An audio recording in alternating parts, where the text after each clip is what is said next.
Hi, Steve Schlegel here, Mentoring to Mastery, creating breakthrough solutions for your business. Today we're going to continue talking about how to develop a really great team. And in our previous two videos, we talked about how important it was that you're the right person, that you have the prerequisites to good leadership and good management. Now we're going to move on and talk about making sure that you've got the right people on board. You've probably heard it said, people are the most important resource in any business. And I'm telling you, not true. It's close. The right people are the most important resource in most businesses. The right people, not just people. Okay, why do I say that? When we think about making sure that we have the right people on board, let's think back to that statistic I shared with you before. 89% of people get fired for a lack of attitude, values, or character. Only 11% get fired for a lack of skills, on average. Okay? Think about that. In the process of interviewing, do you spend 89% of your interview really focusing in on attitude, character, and values? Or you spend a lot of time making sure that they've got the skills to do the job? When most of the time, they're going to get fired for that lack of fitting your culture. Culture is so important.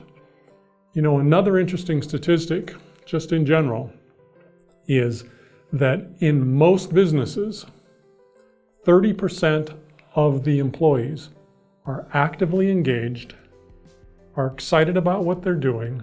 They're your A team.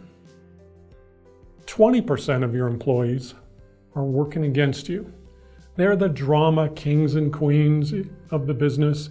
They're the cancers, they're the difficulty, they're pulling the morale down of the organization. They're the ones that are really hurting you.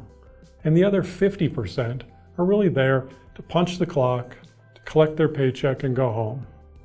They're okay, but they're really not excited about what they're doing. They're not helping you to succeed in your business. And so what we would like to do is we'd like to get to a place where 80% of the people were really those who cared about what we were doing, our A team, if you will, and only 20% were clock punchers, paycheck collectors. And we didn't have anybody in the drama, the cancer, the morale killers. We don't want any of those. Those are our pain in the A team, if you will. We don't want them, all right? And the only way that's going to happen is for us to be very purposeful in our hiring, in who we retain in our business and who we fire. We need to create a culture within our organization that reflects our attitudes, character, and values. And the best way to do that is to start to think about who the best people on your team are and start writing down what are their values, their character, their attitudes. What are those things that make them special? Okay? And they should be exemplified in you too.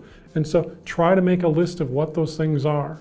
Those are our potential list, if you will, of attitudes, character, and values that are going to be important for our business. Once we've got that list created, we're going to cross some of the items out. The first pass through, we're going to look for what I'll call aspirational values. Those are ones that we'd really like to have, but we don't. There's something we'd like to have in the future. And what we're looking for here is what your culture is today. So go through and cross off the things that are aspirational. The second thing we're going to do is we're going to look for baseline values.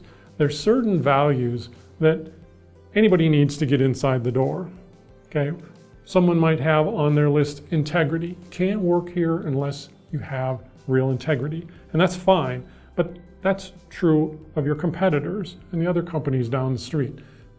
That's just a baseline to get the interview and to try to get the job. What we're looking for when we set these values are the values that set you apart, that differentiate you from your competition and from others. Okay? They're what's special about you. It's the special things. Because when you're hiring people, you want them to be attracted to that. It's like, wow, I want to be a part of that. That's the values, character, and attitude that I want to surround myself with. And people who don't have that and it doesn't appeal to them, they'll deselect themselves. They just won't continue searching out the job with you. And that's what you want, something that differentiates you and sets you apart. You need to purposefully set that and nurture it within your organization. Look for it, praise it, reward it. Build that character.